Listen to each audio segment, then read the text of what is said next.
시간도 엄격하게 지켜주시고, 예, 두 번째는 이제 재성호 중앙대 교수님께서 자주국방과 남북관계 발표해 주시겠습니다. 감사합니다.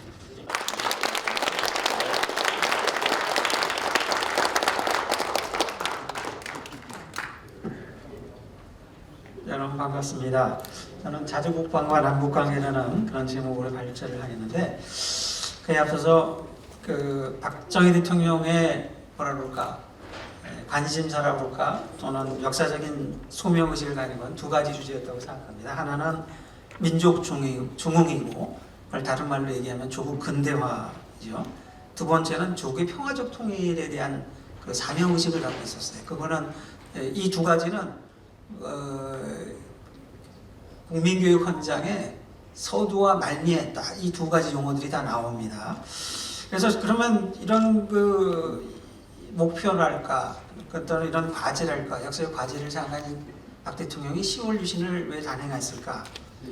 이 안보 상황이 너무 엄중했다. 아까 1.21 사태, 닉슨 독트린도 있고, 그 따라서 주한미국 감축 방침을 통보해 옵니다. 69년에 미국이. 그래서 71년에 미군 7사단이 철수를 해요. 7사단과 2사단이 있었는데 7사단이 철수하고. 그래서 이게 지금 미국이 우리를 계속해서 한반도에 주둔해서 도와줄 거라고 생각했는데 오늘 갑자기 지금 빼나간단 말이에요. 그래서 안보 위기 상황이라는 거를 절실하게 느꼈고, 안보는 국가 생존의 필수 조건이고, 안보가 있어야 경제 건설이 지속적으로 이루어지고 사회복지도 있고 인권도 있고 다 그런 거다 이 말이죠. 그래서 이 안보를 튼튼히 하기 위해서, 북한의 또 대남 전략과 도발을 또 억제하기 위해서 우리 안보를 튼튼히 해야 돼요. 두 번째는 어쨌든 60년대 경제 5개발 계획을 성공적으로 추진하면서 이걸 계속해서 이어나가기 위해서는 이런 유신 체제가 필요했다라는 그런 생각을 갖고 계셨던 것이 아닌가 이렇게 생각이 되고요. 그래서 이런 관점에 저는 이제 자주국방의 관점, 자주국방과 이제 남북관계 혹은 통일 이니셔티브라고도 할 수 있는데 그것에 대해서 이제 말씀드리겠습니다. 사실은 이 두 가지 가운데 연결고리로서 한미동맹의 발전이 있는데 이 양이 너무 많기 때문에 자주국방과 한미동맹 부분은 제가 쓰지를 않았습니다. 지금도 양이 너무 많아서. 자, 그런 점에 말씀을 드리고, 이 자주국방이라는 말이 언제 등장하게 되냐면 1970년 1월 9일 연두기자회견에서 박 대통령께서 이런 말씀하셔요. 북괴가 단독으로 무력 침공을 해왔을 때는 우리 대한민국 국군 단독의 힘으로도 충분히 이를 제지하고 분쇄할 수 있는 정도의 강한 힘을 빨리 갖춰야 되겠다. 이게 내가 주장하는 자주국방의 개념이다. 이런 말씀을 하셨고, 그 다음에 71년 1월 11일 연두기자회견에서는 자립경제와 자주국방을 양대 지주로 삼고 국민총화의 바탕 아래 반드시 통일의 길을 열겠노라고 이런 말씀을 하시게 됩니다. 그래서 일하면서 싸우고 싸우면서 일하는 자립경제와 자주국방을 건설하자라는 결의를 이제 확고하게 다지게 되는데, 더불어서 이제 어떤 이 생각을 하시냐면은 지금 현재 국가적인 위기 상황, 비상적인 상황인데 이때는 국가 역량을 총동원해서 대비해야 되는데 한국에는 지금 국력이 흩어져 있다. 위급할 때 이를 집중시켜서 효과적으로 사용하고 대처할 수 있는 상황이 못 된다. 그래서 총력 안보라고 하는 총력 안보 체제를 수립해야겠다는 생각을 또 하시죠. 자주국방과 관련해서. 그래서 이 자주국방과 총력 안보는 동일한 개념은 아니지만 서로 상호 보완적인 성격, 또 일방이 타방을 견인하는 그런 측면이 있다라고 생각이 합니다. 혹자는 유신 체제 전 기간에 걸쳐서 광범위하게 이 총력 안보라는 말을 썼는데, 유신 체제는 총력 안보 체제다. 자주국방을 근간으로 한 총력 안보 체제였다. 이렇게 규정하기도 합니다. 그래서 자주국방을 위해서 우리 박 대통령은 첫째 뭘 하냐면은 그 당시 이제 68년경인가 향토예비군을 설치하죠. 1.1 사태 이후에. 그래서 이들에게 기본 화기를 공급하고 이후 정규군이 무장할 수 있는 무기와 탄약을 생산해서 공급하겠다라는 기조를 설정하고, 이에 따라서 우선 통상전력의 강화를 추진합니다. 그래서 소총, 옛날에는 M1밖에 없었잖아요. M1 소총. 근데 M16으로 바꾸고, 그 다음에 기관총, 견인, 국사포, 박격포, 이런 무기 국산화에 주력하면서 처음 이제 우리나라에서 미사일, 지대지 미사일로 백곰이라고 하는 이름의 미사일 개발에 착수하게 됩니다. 그리고 이제 또 다른 한편으로는 전력 증강 8개년 계획, 소위 율곡 사업이라고 하는 것을 수립하고 한국군의 장비 현대화를 이제 모색하게 되는 거죠. 이를 위해서 이제 합참에도 국방부 합참에도 지시를 하는데 이게 좀 지지부진해요. 그래서 이 청와대의 오원철 경제비서관, 그때는 이제 비서관이 수석비서관에 해당하는 지금의 그 오원철 비서관, 그 경제수석비서관실을 신설을 해서 여기에서 감독하고 대통령이 챙기는 그런 거를 하게 되는 거죠. 그래서 1차 196 사업은 74년부터 81년 박 대통령이 서거해서 그 기간을 다 채우지를 못하게 되는데 이 기간 중에 3조 1,402억 원을 투자합니다. 그 당시로서는 엄청난 규모의 돈이었죠. 그리고 더불어서 주한미군이 이제 7사단 빠진 공백을 메우기 위해서 경기도 지역의 방어를 위해서 제3야전군 창설, 제7, 제9 공수특전단, 수도기계화 사령부, 육군 제1항공대 이런 것들을 또 설치를 하게 됩니다. 그리고 아시다시피 자주국방 프로젝트로 핵무기 개발에도 강한 의욕을 보여줬는데 미국이 강력하게 견제하고 압력을 가해서 결국 핵무기 개발을 포기할 수밖에 없었는데 어쨌든 미국에 의지하지 않고 안보 자립을 추구했던 우리 박 대통령의 결기와 그 노력은 높이 평가해야 마땅할 것이고 정말 그때 우리가 핵무기를 가질 수 있었다면 지금같이 북한의 인질 상황에서 빠지지 않고 우리가 북한에 대해 더 당당하게 대처할 수 있었지 않을까 하는 아쉬움이 있습니다. 그리고 이런 자주국방을 일환으로서 이제 방위산업이라고 하는 것을 이제 추진하게 되는데 그 당시에서 방위산업이라는 용어를 자체를 쓰면은 미국이 견제하고 뭐 압력을 가하기 때문에 군수조달에 관한 특별조치법이라는 말을 법률을 제정해 가지고 방산물자 지정대를 도입하고 그러면서 이제 자주국방을 뒷받침하는 그런 일들을 하는데 예산이 부족하니까 방위성분 모금하고 목적세로서 이제 방위세도 신설했던 그런 일들이 있습니다. 그래서 이 방위산업은 청와대가 방위산업의 컨트롤 타워가 됐고 또 박 대통령은 구체적인 지침을 주고 직접 현장을 방문해서 확인한 후 필요한 것을 찾아서 적극 지원하는 그런 리더십을 보여주었습니다. 그리고 정책적 법제적 뒷받침을 충분히 하셨고 또 그와 함께 묵묵히 소임을 다해 주었던 방위산업 종사자들이 있었기 때문에 오늘날 대한민국이 방위산업 강국이 되는데 그 토대가 되었다라고 생각이 됩니다. 그 다음에 이제 다른 한편으로는 박 대통령은 자주국방을 하면서도 뭐냐면은 남북대화를 준비합니다.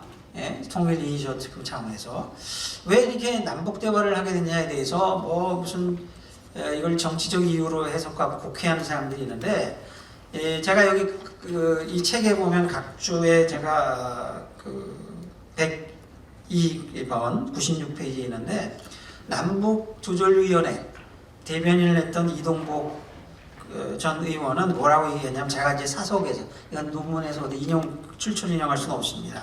적어도 북한과 대화를 하는 동안에 북한은 전쟁이나 대남 도발을 아주 강하게 하진 않을 것이다. 그래서 억제 기능이 있는 거죠. 도발을 억제하고 평화를 좀 유지하는 그런 목적이 있었고 또 북한의 대화 과정에서 북한의 대남 전략적 입장이나 북한의 대남 자세를 우리가 알 수 있고 확인할 수 있고 북한의 변화를 또 검증하고 그런 그 측면도 있었고 미세하지만 우리가 인도적 문제, 이산가족 문제도 해결하면은 어쨌든 인도적인 그런 그 아픔이나 고통도 좀 해소하면서 남북관계 진전에 어떤 계기를 마련할 수 있다. 이런 세 가지 측면을 저하고 이제 사석에서 얘기한 적이 있었고요. 김영태 교수님 같은 분은 이런 얘기를 합니다. 남북대화를 통해서 네 가지의 어떤 긍정적 기능을 확보했는데 첫째는 북한의 대남 무력 도발 기도를 억제하는 측면. 두 번째는 남북한 실상의 그 부분 상호 개방을 통해서 북한 변화의 자극 촉진. 세 번째는 북한 공산주의자들의 대화 전술이 어떤 것인가를 우리가 알고 체득하게 되고 또 그들의 이중적 의식 구조를 확인할 수 있는 기회가 되었다. 네 번째는 국제사회에서 우리의 평화 통일 노력을 널리 알리고 또 각인시키고 공인받는 그런 기회가 되었다라고 하는 그런 측면들이 있었다 이거죠. 그래서 남북 대화는 의미 있었다. 그래서 이제 이 남북 대화를 모색하면서 그 이전에는 남북 간의 대결만 있었죠. 대결.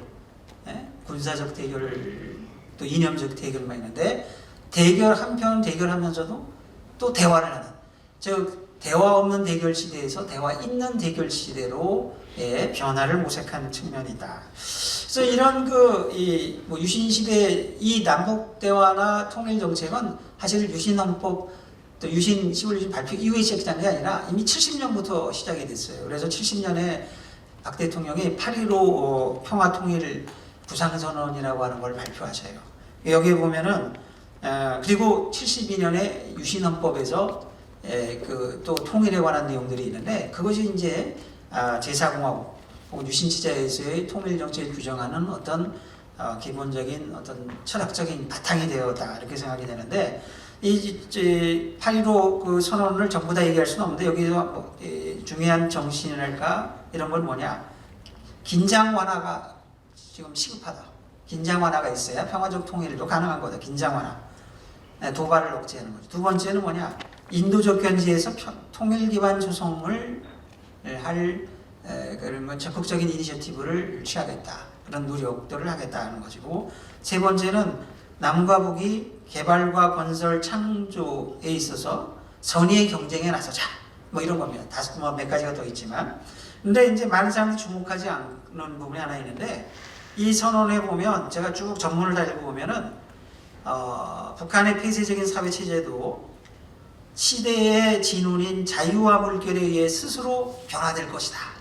그래서 우리의 자유의 힘이 북녘까지 넘쳐올 것이다 라는 표현을 써요. 그래서 자유의 힘, 인권의 힘, 이 자유의 전 한반도 확산이라고 하는 그런 그 생각을 가지고 있었다는 것이 박 대통령께서. 그리고 유신헌법, 제3공헌법이라고 그러는데 여기에서는 어떤 내용이냐면은 처음 들어갑니다. 이 조국의 평화적 통일의 역사적 사명이라는 이 표현이 헌법 정문에 처음 들어가 있어요. 그 전에는 우리는 뭐 제3공화국도 있었죠. 박 대통령 63년부터. 그때는 뭐냐? 우리는 반공 정책. 그래서 북한의 대남전의 대처 이것만 했지 통일을 국가적인 과제로 설정하지 않았어요. 그래서 조국의 평화적 통일 역사 사명이라고 하는 걸 강조했고 그거에 대한 성실한 의무를 대통령의 의무로 책무로 처음 명시하게 됩니다. 유신헌법에서. 그리고 이를 위해서 필요한 중요한 결정 관련해서는 이제 통일주체 국민회의라고 하는 걸 또 만들게 되는 것이죠.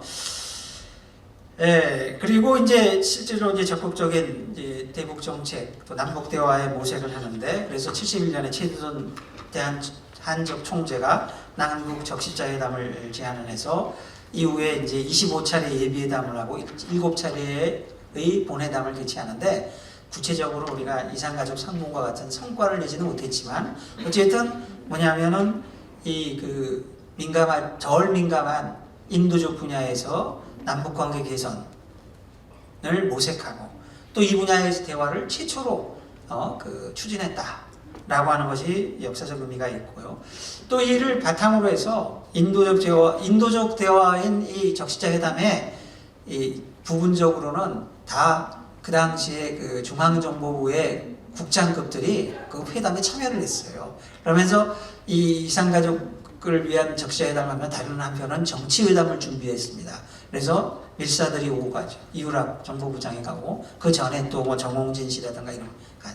그래서 이제 70년에 여러분이 알다시피 7.4 공동성명이 채택이 되고 그 성명에 각해서 남북조절위원회라는 걸 구성해서 정치회담을 하는데 어느 순간 가다가 뭐 공동위원장 회의도 하고 뭐 여러 가지 회의를 하는데 북한이 결국 그들의 본색을 드러내고 결국 대남 전략, 그리고 통일전선 구축, 그다음에 이산가족을 계기로 해가지고 자기들 체제 선전을 한다든가 이런 것들을 하면서 결국은 그 다음에 이제 결국은 남북 대화가 또 중단의 길로 가게 됩니다. 그런데 남북 대화 중단 선언을 8.28 선언이라고 했지만은 북한이 우리는 대통령께서는 끝까지 그런 북한의 어떤 대화 중단에 실망하지 않고 계속해서 대화를 해 여러 가지 다각적인 노력을 많이 했습니다.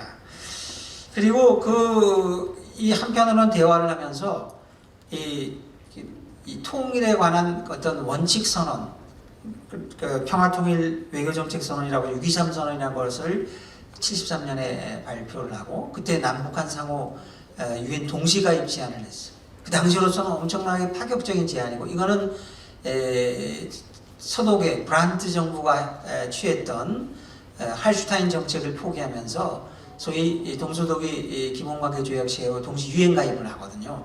그 상황에 맞게 우리도 자신감의 바탕에서 이렇게 제안을 북한이 받아들이진 않았죠. 근데 이런 이 선언이 결국은 88년에 77 선언으로 이어지고 91년에 남북한 유엔 동시가입이 실현되잖아요. 이미 91년에서 73년 하면 어떻게 되죠? 18년 후를 내다보고 그런 과감한 제안을 하셨다라고 볼 수 있겠고, 또 이제 74년에는 평화통일 기본 3대 기본 원칙이라고 하는 것도 발표를 하셔서 우리의 그 대북 통일 정책 추진의 기본 원칙들을 마련해 가는데 상당히 중요한 어떤 초석을 쌓으셨다 이렇게 얘기를 할 수 있을 것 같습니다. 자, 그래서 이제 뭐 정리를 좀 해보면 이 제4공화국의 자주국방 노력일까, 자주국방 정책의 평가는 어떻게 할 수 있냐? 결국은 국군 장비 현대화의 토대를 마련하고 총력전 태세를 확보하는 그런 그 긍정적 기능이 있었고, 그 당시에 뭐냐면은 이 방위 산업을 육성을 했다고 아까 말씀을 드렸는데, 이 방위 산업 육성은 그 당시에 이 경제 건설에서 이 경공업과 군사과학기술의 전무, 중화학공업과 경공업의 선순환적인 그런 것들을 이제 모색하는 그런 측면이 있었다 이거죠. 그래서 무기체계 장비 물자의 연구개발과 군수물자의 국산화를 위한 잠재 역량을 배양하면서 유사시 민수산업을 방위산업으로 전환할 수 있는 기반을 구축을 했다는 거죠. 그리고 이를 통해 민군 겸용 기술 개발을 통한 개발을 위한 전략적 기초를 확립을 했다. 그래서 이제 김재창 장군이라고 한미연합사 부사령관을 했던 대장 출신의 예비역 장군 계신데, 이분이 일국 사업을 이렇게 얘기를 해줬어요. 그리고 우린 당시로서는 우리나라의 기술 수준으로서는 힘겨운 도전이었지만 과학도에게는 가능성을, 전선을 지키는 군인들에게는 사명감을, 그리고 국민들에게는 자신감을 심어준 대약진의 기록이 되었다라고 말씀을 하셨습니다. 그래서 어쨌든 박 대통령의 자주국방 노력은 앞으로도 우리 그 이후에 역대 정부들이 계속해서 계승하고 발전시켜야 되는데, 그렇지 못하고 또 자주국방이 세계 어느 나라도 자주국방을 100% 달성한 나라는 없습니다. 미국 같은 나라도 결국 30여 개국하고 동맹을 맺고 있고, 전 세계 여러 가지 문제 국가들, 불량 국가들, 또 사회주의 국가들, 또 이 침략 전쟁을 일삼는 이런 나라들 상대하는데 미국이 가장 많은 국방력을 갖고 있지만 이를 보완하기 위해서 동맹을 맺고 있고, 우리도 마찬가지 동맹을 맺고 있잖아요. 그래서 우리는 동맹은 안보 협력인데 이 좌익들 세력들은 동맹을 외세 의존이다 이 말이에요. 그죠? 외세 의존 이런 식으로 얘기를 해서 좀 편향적인 그런 시각을 갖고 있는데 이거 불식시켜야 되겠다. 그죠? 그래서 이 사람들은 지금 시간이 있는지 모르겠는데, 주한미군이 있는 것을 갖고 말이죠, 미제의 식민지다.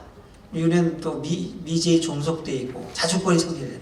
그렇게 미군이 있는 것 자체로. 그러면 일본도 미제의 식민지입니까? 일본에도 미군이 있고, 독일에도 지금 나토군에 이런 미군이 있는데 독일이 미제의 식민지 아니잖아요. 그죠? 그다음 지금 우리나라에서 지금 친일파 청산한다고 그래서 이 우리나라의 보수파를 자꾸 친일로 규정을 하고 있는데, 그런 식으로 얘기하면 일본은 원자탄을 자신을 때려가지고 27만 명, 히로시마 나가사키 27만 명이 죽었어요. 그러면 철천지 원수잖아요, 미국이. 27만 명이 지금 한 번에 죽어. 근데 일본이 지금 미국을 철천지 원수라고 부르냐 이거지. 동맹, 우리보다 더 강한 동맹이잖아요. 그렇죠? 또 미국도 말이지, 이 아리조나 미모렐 저기 진주만에 가면은 한 4, 5천 명의 그 해군장, 이 장병들이 그냥 수장돼 있는데, 거기를 그냥 가면서 정말 자기들의 안보를 다지는 그런 그 어떤 추녀모의 장으로 삼고, 그러면 한편으로는 일본으로부터 굉장히 나쁜 기억이 있지만, 좀 미일 간의 정말 안보협력이나 동맹은 어느 나라보다 강고하단 말이죠. 과거의 구원을 갖고 평생 울고 먹고 말이야 친일 뭐 어쩌고 하는 게 아니라요. 그래서 우리가 20세기 그 일제 식민 통치의 경험에 대해서 우리가 반성도 하고 또 우리가 또 과거 청산을 보고는 또 필요한 건 한편으로 하면서도 내가 실용주의 관점에서 미래지향적으로 해야 되냐. 그러니까 친일파만 있는 게 아니라 우리 사회에 친공파가 있는데 이 친공파들이 친일파를 하면서 말이죠. 대한민국 건국 세력과 자유민주 세력과 이 안보를 튼튼히 하고 국가 발전을 요구하는 사람들을 아주 폄훼하고 있단 말이죠. 우리가 친공파에게 밀려서는 안 된다. 이 대한민국의 자유애국 진영이 그런 말씀을 드리고 싶고요. 시간이 좀 어떻게 되나 모르겠네요. 44분에 끝나셨다고 그랬죠. 그래서 44분이면 이제 저 끝내야 되겠네. 네. 그래서 남북 대화 제가 1분 내에 끝내겠습니다. 그래서 우리가 이제 통일 이니셔티브는 우리가 통일 방안으로까지는 나가지 못하는 애로점이 한계는 있었지만 그 당시에 우리 정부로서는 뭐냐면은 자주 국방 노력을 한편으로 전개하면서 한반도의 긴장 완화와 통일의 기반을 조성하기 위해서 북한과의 대화의 접촉이 필요했다. 그리고 그거를 그 시기로 해서는 나름대로 적절한 방법과 수단을 통해서 실천한 그런 그 탐색의 시간이었다라고 우리가 이해를 하면 좋겠다. 그 말씀을 드리고 제 발제를 마치도록 하겠습니다. 고맙습니다.